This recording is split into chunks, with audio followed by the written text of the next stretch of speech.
Men's Masters Open G single sculls getting set to go off now.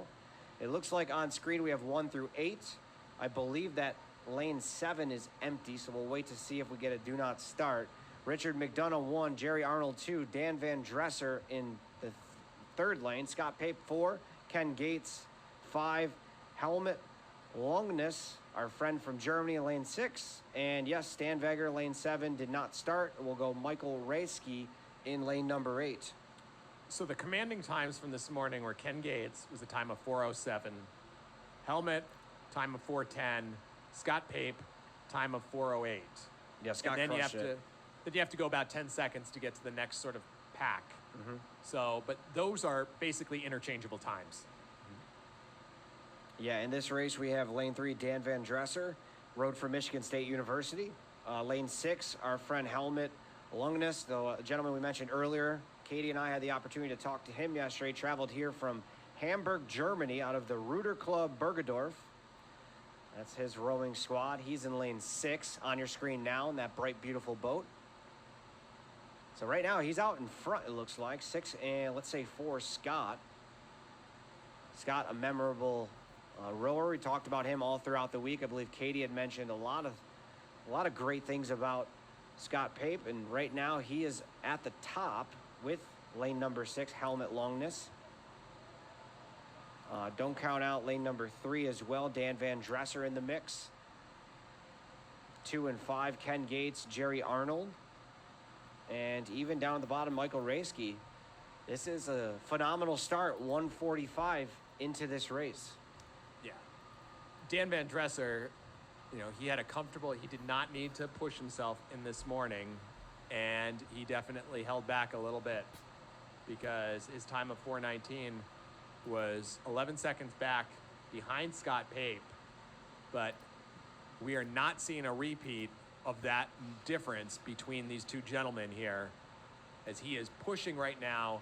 I believe that Dan Van Dresser is now in second place, maybe just ahead of Helmut Longness, and close on the heels of Scott Pape, Riverfront Recapture. Yeah, Scott out in front right now. We learned earlier this week from Katie, he is a force to be reckoned with on the water. In 2024, Scott clocked the fastest overall time in the 65-plus division at the Pan American Games in Cleveland. Out here having another performance, a memorable one at that. So right now we'll go Scott 1, second up for grabs, still 250 into this race between Helmut and Dan Van Dresser. Still plenty of open water to go.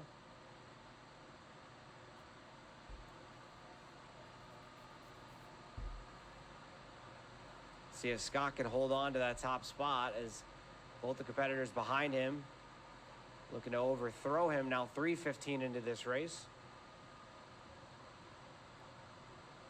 Dan Van Dresser making a strong push here.